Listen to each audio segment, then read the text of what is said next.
Yo les gens, c'est Urboki et aujourd'hui on se retrouve pour une vidéo un peu particulière. Car aujourd'hui nous allons retracer l'histoire des deux plus grands restaurateurs des Battle Royale. Je parle bien évidemment du Dur Burger et de Tomato. Alors, tout commence lors de la saison 1, où sur la carte nous pouvons apercevoir un lieu nommé Crazy Groove et Tomato Town. La ville de Crazy Groove est très facile à reconnaître car c'est une des plus grandes de la map et est surtout reconnaissable grâce à son immense restaurant nommé le Dur Burger. Et enfin nous avons la ville de Tomato Town qui comparée à Crazy Groove est beaucoup plus petite et possède elle aussi un immense restaurant en son centre nommé Pizza. Pas très original.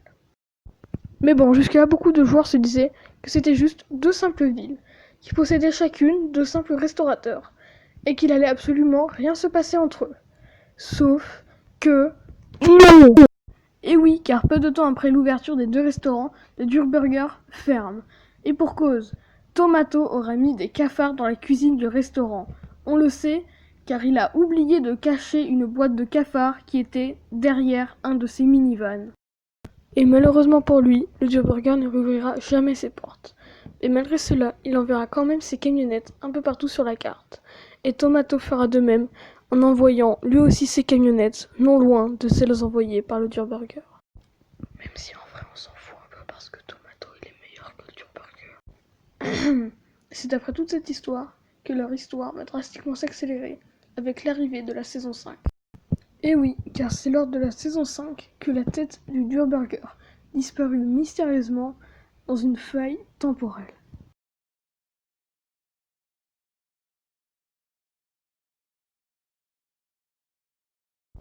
Et ce fut exactement la même chose pour la tête de Tomato. Mais pour Tomato Town en entier, ça ne sera pas la même chose, car elle deviendra plus tard Tomato Temple et créera le culte de Tomato Head. Et c'est bien plus tard qu'un nouveau cataclysme s'abat encore sur Crazy Groove en mettant une immense couche de glace sur toute la ville. Mais à croire que le Dur Burger avait déjà tout prévu, pendant tout le temps où son restaurant avait été fermé, il en a profité pour reconstruire un tout nouveau à Retail Row. Mais malheureusement cette paix ne dura que très peu de temps, car suite à la transformation de Tomato Town en Tomato Temple, Tomato reconstruira son restaurant à Retail Row et sera le nouveau voisin du Dur Burger, qui lui en profitera pour se rajouter un nouvel étage pour écraser Tomato.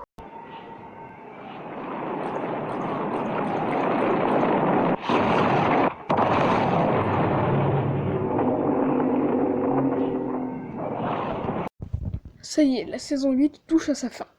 Et pour marquer la fin de cette saison, quoi de mieux de faire exploser 2-3 villes sur la map, dont Retail Row, car le grand volcan de la map est rentré en éruption et une immense boule de feu détruisa tout Retail Row, sauf le quartier résidentiel.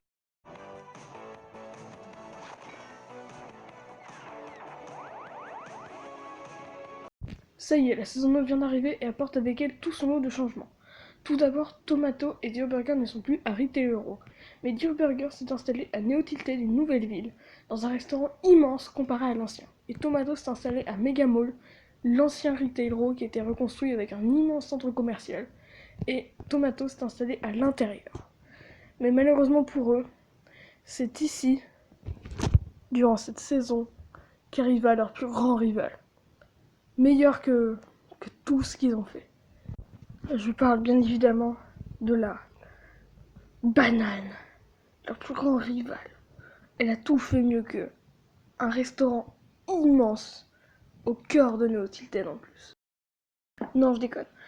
Et puis pour la saison 9, c'est à peu près tout ce qui se passe au niveau de Dur Burger et Tomato. Leur restaurant change juste d'endroit. C'est tout.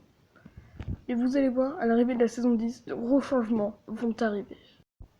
Et oui, car à l'arrivée de la saison 10, de gros changements vont se passer à propos du Dur Burger et de Tomato.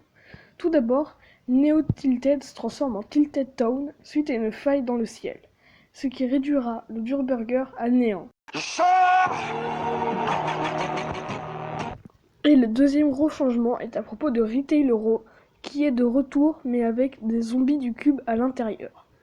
Ce qui veut aussi dire le retour du Dur Burger et de Tomato, qui pour la première fois de leur vie vont allier leurs forces. Mais malheureusement pour nos deux restaurateurs, À l'arrivée du chapitre 2, on ne retrouvera aucune trace de leur restaurant, mais seulement leurs deux têtes, dans un nouveau lieu nommé Grazy Grave. Non, en vrai, j'ai menti. On retrouve un van à eux chacun dans la nouvelle map du chapitre 2. Le van du Durburger est à Only Hills et le van de Tomato est à côté de Salty Spring. Et c'est ainsi que se termine la fabuleuse histoire de Durburger et de Tomato. N'hésite pas à t'abonner et à lâcher un pouce bleu. Merci d'avoir regardé et à plus!